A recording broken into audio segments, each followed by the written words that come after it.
ओम नमो भगवते वासुदेवाय। जय श्री हरि। सभी पापों का नाश करने वाली, जीवन को सुखमय और शांतिपूर्ण बनाने वाली, मोक्षदायिनी योगिनी एकादशी का पावन अवसर आ चुका है। यह एकादशी व्रत न केवल हमारे कर्मों का शुद्धिकरण करती है, बल्कि शरीर और आत्मा को ईश्वरीय प्रकाश से भर देती है। स्वागत है आप सभी का आपके अपने इस चैनल में। वीडियो में पहली बार आए हैं तो चैनल को सब्सक्राइब अवश्य कीजिए। ऐसी धार्मिक और आध्यात्मिक जानकारी को अधिक से अधिक शेयर कीजिए, जिससे अन्य लोग भी इसका लाभ उठा सके। बिना देरी किए आइए जानते हैं योगिनी एकादशी व्रत विधि और उसकी पावन कथा, जो स्वयं भगवान श्री कृष्ण ने युधिष्ठिर को सुनाई थी। भगवान श्री कृष्ण ने कहा, हे राजन, आषाढ़ मास के कृष्ण पक्ष में आने वाली एकादशी का नाम योगिनी है। यह व्रत समस्त पापों को नष्ट कर देने वाला तथा स्वर्ग की प्राप्ति कराने वाला उत्तम एकादशी का व्रत है। इस एकादशी के व्रत से जो पुण्य प्राप्त होता है, वह 10,000 वर्षों तक व्रत करना, हवन और तपस्या करने से भी नहीं प्राप्त होता।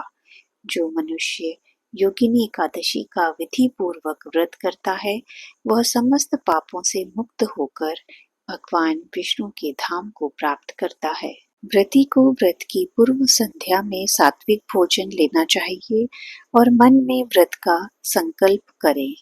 एकादशी तिथि पर ब्रह्म मुहूर्त में उठकर स्नान करें और व्रत का संकल्प करें। भगवान श्री हरि विष्णु जी की पूजा करें। तुलसी, शंख, चंदन, फूल, दीप आदि से अर्चना करें। इस दिन अन्न का सेवन न करें। फलाहार या जल तक सीमित रहें। दिन भर श्री विष्णु जी का नाम संकीर्तन और कथा का श्रवण करते रहें। द्वादशी तिथि को ब्राह्मणों को भोजन कराएं, दान दें और फिर पारण करें। आइए सुनते हैं योगिनी एकादशी व्रत की कथा। प्राचीन काल में अलका नगरी में कुबेर नामक एक यक्ष राज का राज्य था। वह भगवान शिव का परम भक्त था और प्रतिदिन शिवलिंग की पुष्पों से पूजन किया करता था। उसके पास हेममाली नामक एक यक्ष सेवक भी था, जो प्रतिदिन मानसरोवर से फूल लाकर कुबेर को देता था। हेममाली की पत्नी का नाम था विशालाक्षी।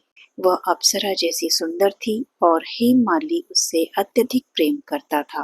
एक दिन हेममाली पुष्प लेने के बाद सीधे अपनी पत्नी के पास चला गया और वहां रमण करता रहा। फलस्वरूप वह कुबेर के दरबार में समय पर नहीं पहुंचा। कुबेर को जब यह ज्ञात हुआ तो वह अत्यंत क्रोधित हुआ। क्रोधित कुबेर ने हेममाली को श्राप दिया, हे अधर्मी, तू अपने कर्तव्य से विमुख होकर स्त्री सुख में आसक्त हो गया है। जा पापी, तू कुष्ठ रोग से पीड़ित होकर मृत्यु लोक में दुख को भोगेगा। श्राप के कारण हेममाली तुरंत ही देवलोक से पृथ्वी पर गिर गया और भयंकर कुष्ठ रोग से ग्रस्त हो गया। शरीर पर घाव हो गए, कीड़े पड़ने लगे और भूख प्यास से तड़पने लगा। वह वन वन भटकता रहा, पशुओं से भी अधिक दयनीय स्थिति में। एक दिन वह हिमालय पर पहुंचा, जहां महर्षि मार्कंडेय तपस्या कर रहे थे। हेममाली ने उन्हें प्रणाम किया और अपनी पीड़ा सुनाई। ऋषि ने ध्यानमग्न होकर कहा, हे यक्ष, तूने कर्तव्य से विमुख होकर प्रमाद किया था, परंतु अब तेरा पश्चाताप सच्चा है। तेरे उद्धार के लिए एक ही उपाय है, आषाढ़ कृष्ण पक्ष के योगिनी एकादशी का व्रत।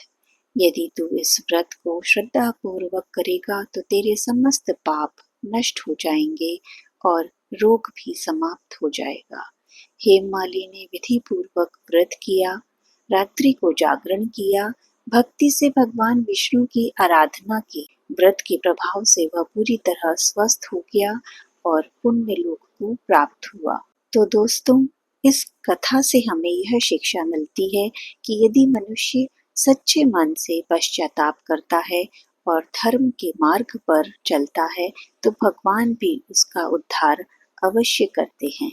योगिनी एकादशी का व्रत जीवन के सभी पापों को नष्ट करता है और आत्मा में शांति प्रदान करता है। जो व्यक्ति इस व्रत को श्रद्धा से करता है, वह इस लोक में सुख सुविधाओं का भोग करता है और परलोक में मोक्ष को प्राप्त करता है।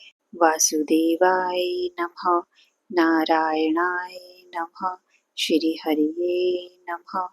हरि नाम का जप ही कलयुग में जीवन का सबसे बड़ा सहारा है।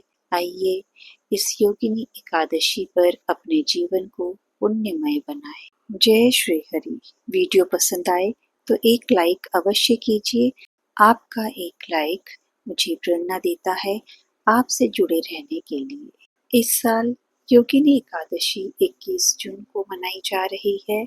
आप सभी भक्तजनों को योगिनी एकादशी की बहुत बहुत शुभकामनाएं। धन्यवाद।